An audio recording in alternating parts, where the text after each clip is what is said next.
இன்றைக்கி ஜாதக குறிப்பில் நம்ம எதை பற்றி பார்க்குறோம்னா, லக்னம்ங்கிறத பற்றி நம்ம பார்க்குறோம். அதாவது ஒவ்வொருத்தவங்களோட ஜாதகத்துலேயும் அந்த ராசி கட்டத்தில் லான்னு போட்டிருக்கும். அதுதான் வந்து 1ஆம் வீடு.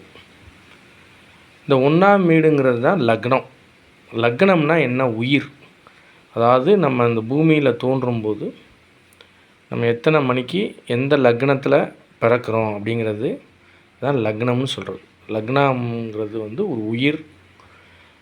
அந்த லக்னத்துக்கு வந்து நிறைய காரகத்துவங்கள் உண்டு.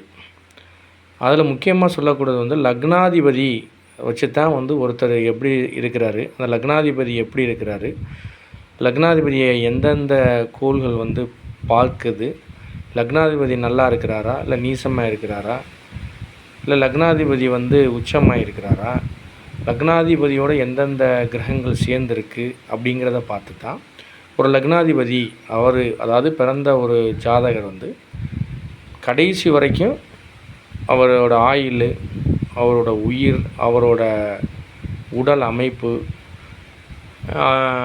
எல்லாத்தையும் பற்றியும் பேசக்கூடிய இடம் தான் லக்னம். லக்னங்கிறது தான் தலைன்னு சொல்கிறது. அதாவது நம்மளோட சிரசு தான் வந்து லக்னம்னு வச்சுக்கோங்களேன். இப்போ சிரஸை பேஸ் பண்ணி தான் மற்ற எல்லா உறுப்புகளுமே இருக்குது. தலையை பேஸ் பண்ணி தான் மற்ற அவயங்கள் எல்லாமே இருக்குது. இப்போ லக்னம்ங்கிறது வந்து உயிர். லக்னாதிபதிங்கிறது அந்த லக்னாதிபதியோட அதுக்கு சார்ந்த கிரகங்களை வச்சு தான் அவரோட ஆயுளை கணக்கிடுவோம். ஒரு ஆயுள் எப்படி இருக்குன்னு பார்ப்போம்.